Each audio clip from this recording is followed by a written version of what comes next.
Okay, let's take another example. And we're using this idea of the derivative as the limit as the change of x tends to 0. And we're using that slope identity as f of x plus delta x minus f of x all over delta x. Okay, now x is just a chosen variable. We don't have to call it x. We can call it something else if we want. In this case, we're calling it t. And so we want to find the slope of f of t. And I don't want to just find the slope of f of t at any point, even though we certainly could. I would prefer to find the slope of f of t at all points. And so how does the slope behave as f defines, or as f of t is this particular function? So to do that, we just start right out applying the limit. So we have f prime of t is equal to the limit as delta t tends to 0 of f of t plus delta t minus f of t all over delta t. But that simply, working in our substitution, is 3 times t plus delta t minus t plus delta t squared. Okay, so this is the first set. That is f of x plus delta x, according to our function 3t minus t squared. Minus, this whole next piece goes in parentheses, 3t minus t squared. The reason for it is you might make a sign error if you don't put it in parentheses. Many people will not put the formula in parentheses the second time around, and it's asking for the entire function to be subtracted off.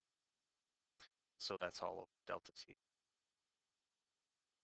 Now, cleaning this up just a little bit, we see that this is equal to 3t plus 3 delta t minus,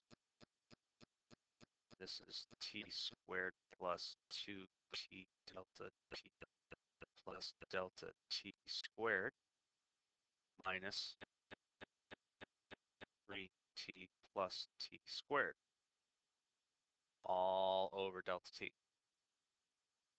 Okay, one more time I'm going to do this just to kind of break everything out.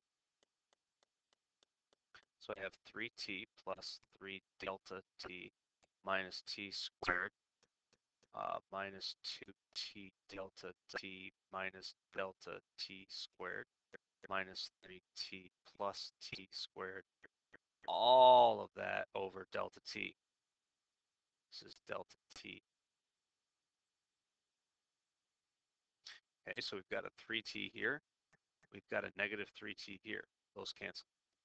We've got a negative t squared here. We've got a positive t squared here. Those cancel. Okay, so all we're left with is 3 delta t minus 2t delta t minus delta t squared.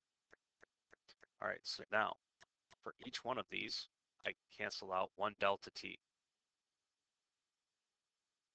And that takes care of the delta t on the bottom. That gives us all that's left is a plus 3 minus 2t minus delta t. Okay, that's all that's left. So if we put that back into our original limit, then f prime of t is equal to the limit as delta t tends to 0 of 3 minus 2t minus delta t, which is nothing more than, since we can just substitute that in, then that becomes 0, and so it's 3 minus 2t. So our derivative, f prime of t, is equal to 3 minus 2t. So no matter what, we can come up with points. Let's check it when t is equal to 0.